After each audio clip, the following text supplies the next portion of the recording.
Hello বন্ধুরা, আজকে আমি বানাচ্ছি ভুজিয়া মাছ।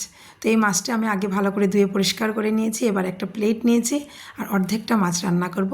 মাছটা আমি একটু মাখা মাখা করে রান্না করব। তো দেখুন আমি কি করে করি। প্রথম আমি পেঁয়াজ নিয়েছি, রসুন নিয়েছি আর কাঁচা লঙ্কা নিয়েছি আর একটা টমেটো নিয়েছি।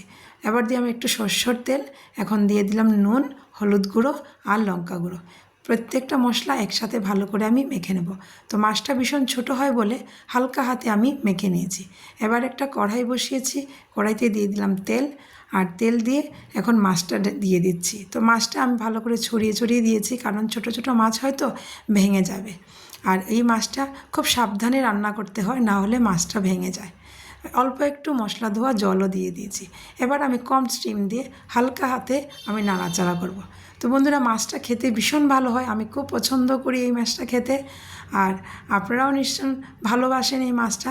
আমি কিভাবে রান্না করছি আপনারা একবার রান্না করে দেখবেন। তো দেখুন আমার মাছটা রান্না হয়ে গেছে, আমি প্লেটে নামিয়ে নিচ্ছি। তো দেখতে কি দারুণ হয়েছে, দেখতে পাচ্ছেন।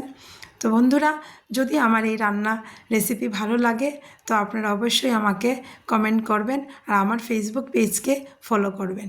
তো থ্যাংক ইউ বন্ধুরা।